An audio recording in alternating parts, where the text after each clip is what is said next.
My dear, a very, very important topic today.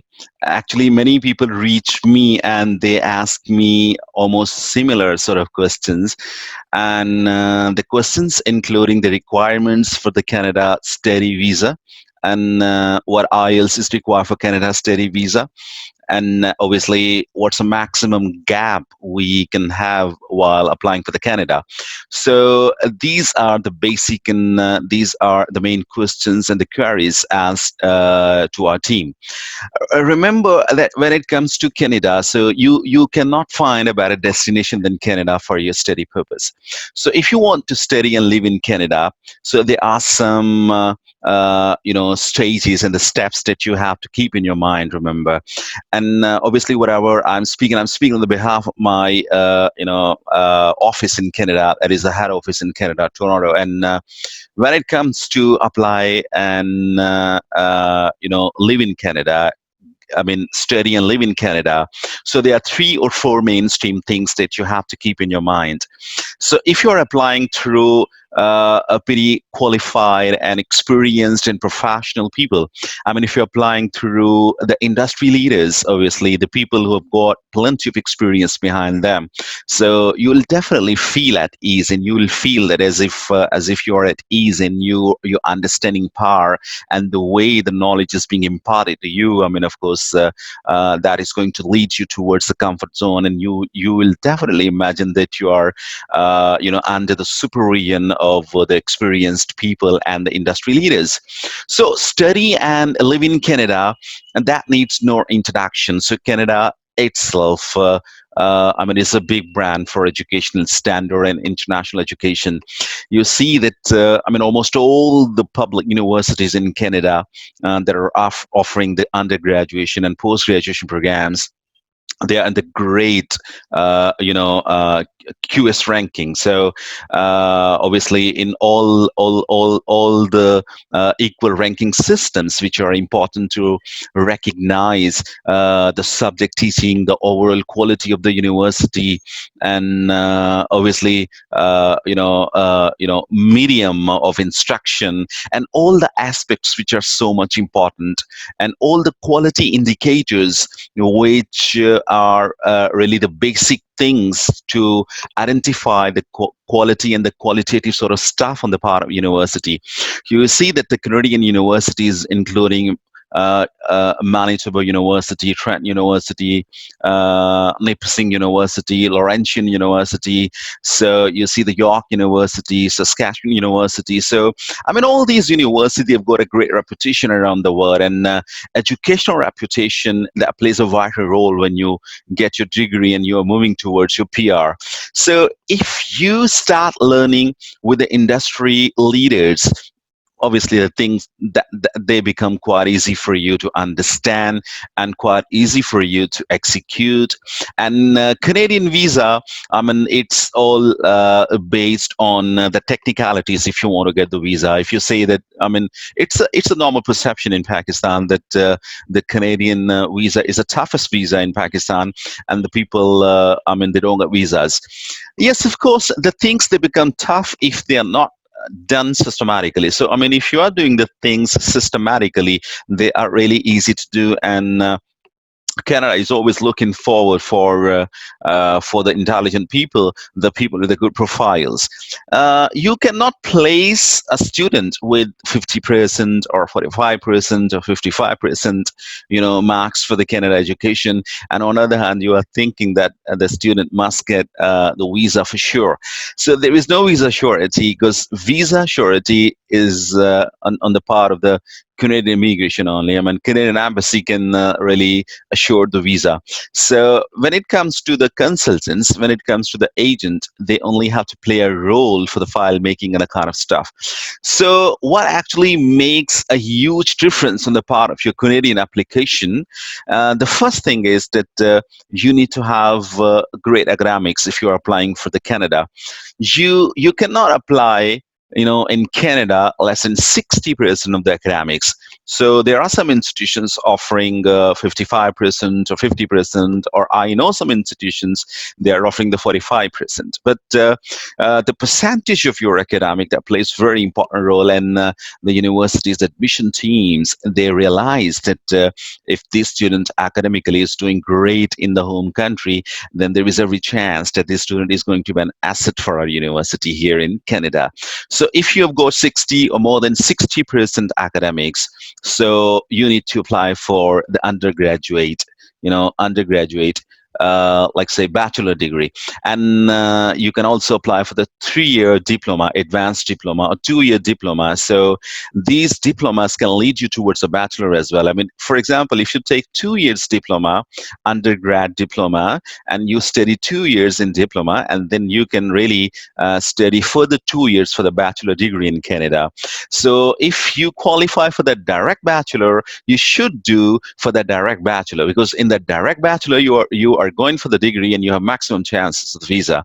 But chances, again, we don't guarantee the chances, being an international organization. So the chances, I mean, your application, if your application having a great academics, very good English proficiency, then the chances, are it's established, of course. And if you don't have a very good profile, I mean, how could you ask for the guarantee of your visa? So, my dear, for undergrad, you can apply for the 2-year diploma, 3-year advanced diploma, or bachelor 4-year program if you have 60 or more than 60% marks, and then 6 in each IELTS. IELTS, English proficiency, is so much important for Canada. I remember, if you say that you have to get visa, your English proficiency is over there. That must be over there. 6 in each for the bachelors, and obviously, if you want to apply for the post graduation programs, so the four post graduation degrees, MS or PGDs or PGCs, PGDs postgraduate diploma with cooperative education, industrial training, and some technicalities, which is so much important. When you come and arrive our office, we are all the way guiding you what COP is, and how you will be definitely, busy in the cooperative work in during your education at any institution or university in Canada. So let me tell you one more thing here. If you're applying for the post graduation MS or PGD or PGC, you need 6.5 overall, no band less than 6. 6.5 overall, no band less than 6. So this is all for student direct stream. There are two streams basically working for Canada, remember. So first stream, that is SDS, student direct stream. And in the student direct stream for the undergrad, you cannot afford less than 6 in each, and 6.5 less than 6 on each module for the post graduation in SDS, student direct stream. So let's talk about the other category for the Pakistani community, and you can utilize this category because you see Bangladesh. I mean that Bangladesh that, doesn't come under SDS policy, but still they are getting visas under non-SDS. So why they are getting visas? Because they are filing the visas as per system. They're filing the visas in a systematic way, and they are completing all the requirements of the universities. So for the non-SDS, you can apply with zero point 0.5 band less on each category, and you can ask for the ELP, English Language Program. So this ELP, English Language Program, that is offered by the institutions in Canada, and if you have zero point 0.5 band less, for example, you are applying for the undergrad diploma or undergrad degree, bachelor's, you've got 6 overall, but on one skill you have 4.5, even then you can apply under non-SDS. So similarly, if you are applying for the MS program, master's program, and you have 0 0.5 band less, so there are some universities offering ELP, not many of them, but there are some universities, we have options of the universities that they are offering English language program if you have point 0.5 less than in any of the skills of IELTS. So options are always there, remember. So when it comes to what is a visa ratio for the SDS and non-SDS, so remember, visa ratio, that all depends upon your profile, all depends upon your academics and the English proficiency.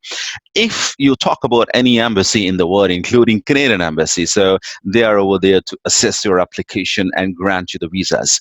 So visa grant isn't in the hand of the agents and the consultants. Yes, they can tell you, they can show you the right track and the right path, that this is how you guys have to apply and this is how you have to really, give your level best for getting the visa.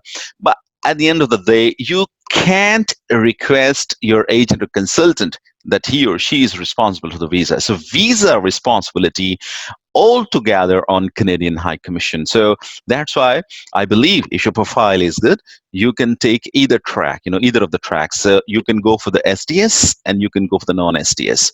So for the non-SDS, you have to show the bank statement and the strong financials back from Pakistan. And if you're applying for the SDS, you don't have to show your bank statement, but you'll have to buy the GIC, the Guaranteed Investment Certification from the from the Scotia Bank or Canada Habib Bank. There are two banks working for the SDS category for Pakistan. So there were many students. We got the GICs from Scotia Bank, and if you want to know the process or the procedure, we are always sitting here, and our Canada office is sitting over there. You can reach a Canada office, you can reach a Pakistan office, Sri Lanka office, India office, Iran office, Uzbekistan office.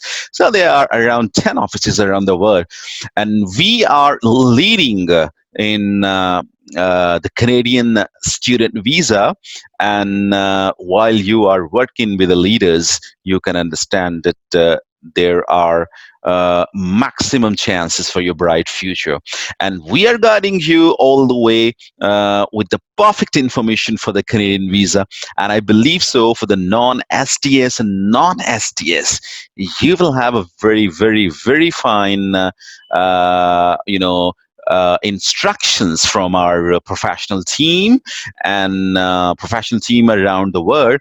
And nothing better than, if you are wishing to apply for the Canada visa, you cannot find a better professional team than Osprey Education Canada Incorporation. So we are based in Canada, started working in Pakistani office as well. So I believe that if you need any information about Canada, study and live, we are always there and waiting for your queries.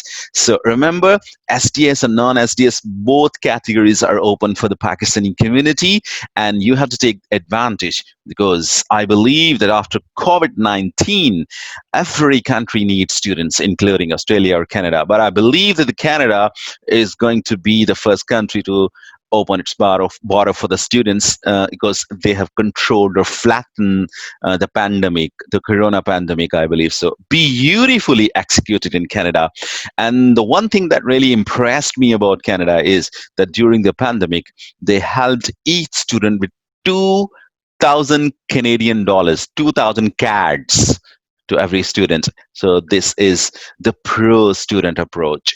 And you say that this is what the welfare states do for the students, and you really have to decide to study in Canada. Decide it today and decide it with us. And we are waiting for your application. And in the description, you can find my email for the Canada. And if you think that you are a qualified person, then you can send me a document for the initial assessment. Thank you very much, Ali Azeem, and waiting for your queries.